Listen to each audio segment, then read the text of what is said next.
27वीं आईनी तरमीम को मंजूर करवाने के लिए हुक्मरान जमात नून लीग ने अपनी इत्तेहादी जमातों यानी MKM पाकिस्तान, पीपल्स पार्टी, मुस्लिम लीग काफ, मौलाना फजल रहमान साहब और इसी तरह से ऐवान के अंदर जितनी भी जमातें हैं उनके साथ राब्तों का सिलसिला तेज़ कर दिया है। चाहे तहरीक इंसाफ के ही अरकान असम्बली क्यों ना हो, उनके साथ भी राब्ते करके उन्हें इस 27वीं आईनी तरमीम पर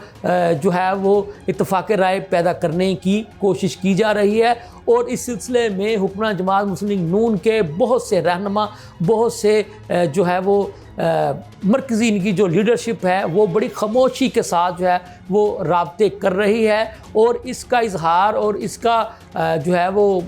जिसको कह लेना कि खबर इसलिए नहीं सामने आने दी जा रही है कि अभी बहुत सारी चीज़ें जो हैं वो जिसको कहा जाता है ना प्री मैच्योर हैं, तो इसलिए अभी मामला जो है वो इनके सबके साथ चल रहे हैं। आपको पता है कि ख्वाजा आसिफ साहब ने जो कि पाकिस्तान के वज़ीर दिफा हैं वो वाज़े कर चुके हैं कि अभी इसके ड्राफ्ट पर बातचीत का सिलसिला जारी है और एक मुतफ़िका ड्राफ्ट तैयार करके जैसे ही सबके साथ इत्तफाक़ राय मुशावरत का सिलसिला मुकम्मल कर लिया जाएगा तो एक मुतफ़िका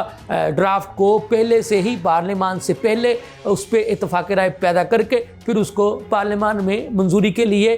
पेश कर दिया जाएगा। हम आपको ये बता चुके हैं कि 14 नवंबर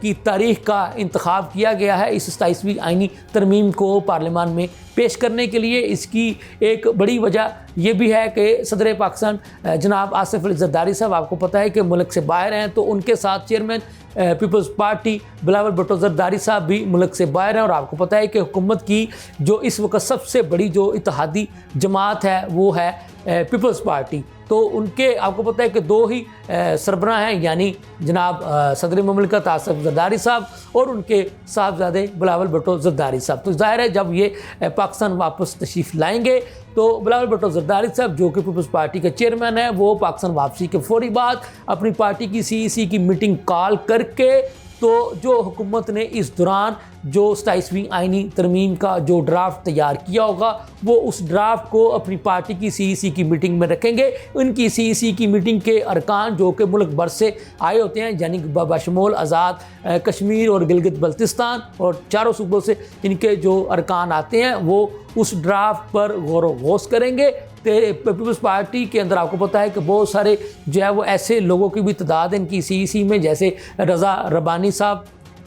जैसे जो लोग हैं कि जो आईनी कानूनी महारत रखते हैं। इनकी पार्टी में आपको पता है कि एक साबिक वज़ीर आज़म राजा परवेज़ अशरफ साहब भी हैं, वो भी इसको देखेंगे। चेयरमैन सेनेट आपको पता है कि यूसुफ रज़ा गिलानी साहब भी इससे पहले साबिक वज़ीर आज़म पाकिस्तान रह चुके हैं। तो इस तरह की जो सीनियर क़यादत कह लें या जिनको पीपल्स पार्टी वाले कहते हैं कि हमारे पास एक दानश्वर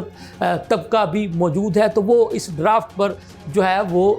उनको बारीक बीनी से देखेगा। जैसे इनके पास आपको पता है कि कानूनदान एतजाज़ एहसन साहब जैसे भी लोग मौजूद हैं, तो वो उसको देखेंगे, उसकी तमाम चीज़ों पर गौर व गौस करेंगे। एक एक इसका जो ड्राफ्ट का जो एक एक जो पैरा है उसको ज़ेरे बहस लाएंगे, उस पर फिर मुतफ़िका तौर पर पीपल्स पार्टी वाले फ़ैसला करेंगे कि इन्होंने क्या जो है वो अपनी स्ट्रेटजी जो है वो सामने लानी है। अभी तक तो नून लीग वाले हमें यही बता रहे हैं कि आप देखेंगे कि जब 27वीं आईनी तरमीम को पार्लियामान में पेश किया जाएगा तो जैसा कि अब इस वक्त पीपल्स पार्टी हुकूमत की सबसे बड़ी इत्तेहादी जमात होने की हैसियत से हमारा हर इशू पर जो है वो साथ दे रही है, तो इस 27वीं आईनी तरमीम में भी पीपल्स पार्टी नून लीग के साथ खड़ी नज़र आएगी। MKM पाकिस्तान के बारे में हम आपको बता चुके हैं कि वो भी जनाब वज़ीर आज़म साहब से मुलाकात कर चुके हैं और वज़ीर आज़म साहब ने बराह रास्त खुद उनको इस 27वीं आईनी तरमीम के बारे में एतमाद में लिया, तो वो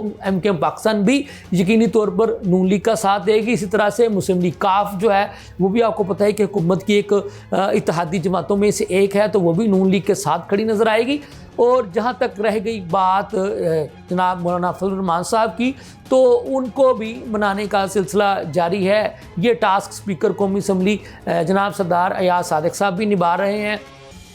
वज़ीर आज़म साहब भी जब ज़रूरत महसूस करते हैं तो वो ख़ुद रब्ता कर लेते हैं मौलाना फजल रहमान साहब के साथ। इसी तरह से आपको पता है कि बिलावल भुट्टो ज़रदारी साहब भी जब ज़रूरत महसूस करते हैं तो वो ख़ुद तशरीफ़ ले जाते हैं मौलाना फजल रहमान साहब के पास। तो ये जो है बात